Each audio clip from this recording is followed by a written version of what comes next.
Senior साथी तज़ाकार मुजीबुर रहमान शामी साहब हमारे साथ मौजूद हैं। शामी साहब बहुत शुक्रिया। शामी साहब, हुकूमत इनकार कर रही है कि नहीं जी कोई टेक्नोक्रेट सेटअप नहीं आ रहा है, मगर तहरीक इंसाफ बाकायदे तौर पर एस्टैब्लिशमेंट पर भी इल्ज़ाम लगा रही है कि हुकूमत की तरफ से भी बात की गई है। आज तो कह दिया कि जी कोई हम लेबॉर्ट्री के चूहे नहीं हैं, एस्टैब्लिशमेंट को ये पैगाम दिया कि आप जो करेंगे वो हो जाएगा, अवाम की मर्जी चलेगी। आपको लग रहा है कहीं ना कहीं कोई ना कोई सदाकत है या कुछ ना कुछ होने जा रहा है ऐसा? देखिए, पाकिस्तान में कहीं ना कहीं कुछ ना कुछ तो गुफ्तगू हो रही होती है, लोग तजवीज़ें पेश कर रहे होते हैं, ख्वाब देख रहे होते हैं, शेख चिल्ली की तरह मंसूबे बना रहे होते हैं, लेकिन इनमें कोई संजीदगी तलाश करना बहुत मुश्किल होता है बाद औक़ात। और ये टेक्नोक्रेट्स की हुकूमत है, ये भी कुछ संजीदा बात नज़र नहीं आती, क्योंकि दस्तूर के दायरे से बाहर कदम रखना अब किसी के लिए भी मुमकिन नहीं होगा, ना इस्टेब्लिशमेंट के लिए और ना सियासी जमातों के लिए।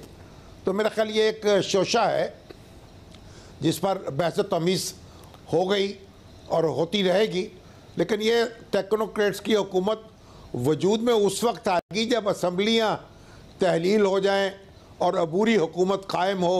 तो उस वक्त हो सकता है कि जो अबूरी वज़ीर आज़म हो वो कोई टेक्नोक्रेट्स शामिल कर ले अपनी काबीना में, और इस तरीक़े से ये बेल जो है मंडे चढ़ सके। उससे पहले तो कोई इम्कान नज़र नहीं आता दूर दूर तक। मगर फिर शामी साहब, क्योंकि ज़ाहिर ऐसा अब नज़र आ रहा है कि इमरान खान साहब अब जो मौजूदा क़यादत आने के बाद इस्टेब्लिशमेंट पर उन्होंने अपनी तोपों का रुख कर लिया है, तनकीद शुरू कर दी है, तहरीक इंसाफ के रहनुमा भी कर रहे हैं। आपको लग रहा है कहीं ना कहीं दबाव फिर काम कर रहा है, खान साहब को मिल जाए किसी भी तरीके से इलेक्शन जल्दी, इसकी कोई गुंजाइश हो सकती है? देखिए, अभी तक तो ऐसा कोई इशारा नहीं मिला, और खान साहब ने ख़ुद भी कहा है कि मुझे इलेक्शन होते नज़र नहीं आते। तो मेरा ख्याल है कि इलेक्शन तो वो अपने मर्ज़ी के मुताबिक हासिल नहीं कर सकेंगे, वो तारीख़ तो उनको नहीं मिल सकेगी। अच्छा, फिर अगले इलेक्शन तक का जो रास्ता है, अगर इमरान खान साहब को वक्त पर नहीं मिलते, वो इस अंदेशे का इज़हार कर रहे हैं कि मुझे डिस्क्वालीफाई किया जाए, जेल में डाला जाए। आपको लगता है कि पंजाब हुकूमत अगर नहीं रहती और अगले इलेक्शन भी उन्हें नहीं मिलता वक्त पर, तो एक मुश्किल 7-8 महीने होंगे खान साहब के लिए? हाँ, वो अपनी मुश्किलात में इजाफा कर रहे हैं।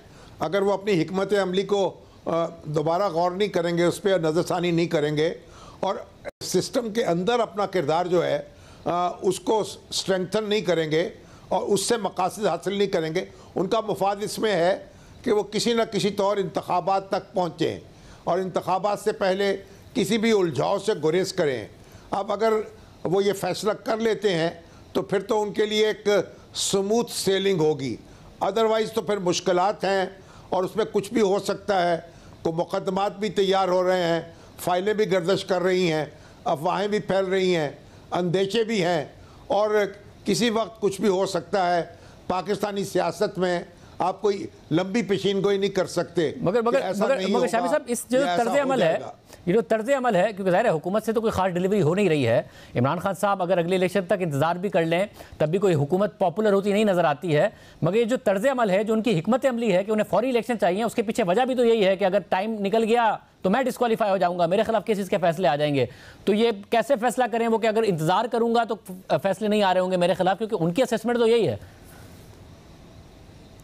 देखिए, पाकिस्तान का जो निज़ाम इंसाफ है वो कोई इतना तेज़ रफ्तार नहीं है कि उसमें झटापट फ़ैसले हो जाएं। उसमें एक अदालत से बात चलती है, फिर दूसरे तक पहुंचती है।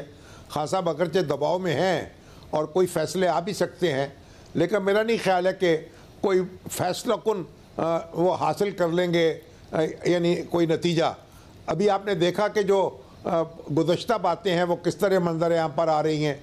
अभी तो जावेद चौधरी साहब ने यह कहा है कि जनाब जो फ़ैसला था साकिब निसार साहब का इमरान खान साहब की अहलियत के हवाले से और बनी गाला के हवाले से, उनकी अमानत और सदाकत के हवाले से, तो वो लिखा ही 2 वकीलों ने था और लिखा लिखाया फ़ैसला फ़राहम कर दिया गया था। ज़ाहिर है साकिब निसार साहब इसकी तरदीद करते हैं, लेकिन एक बात तो अब आई है ना सामने, तो उस पर डिस्कशन भी हो रही है।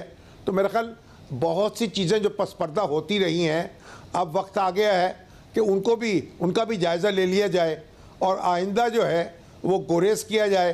कोई ज़ेर ज़मीन मामलात ऐसे ना हों कि जब बरसर ज़मीन आए तो ज़मीन हिलने लग पड़े।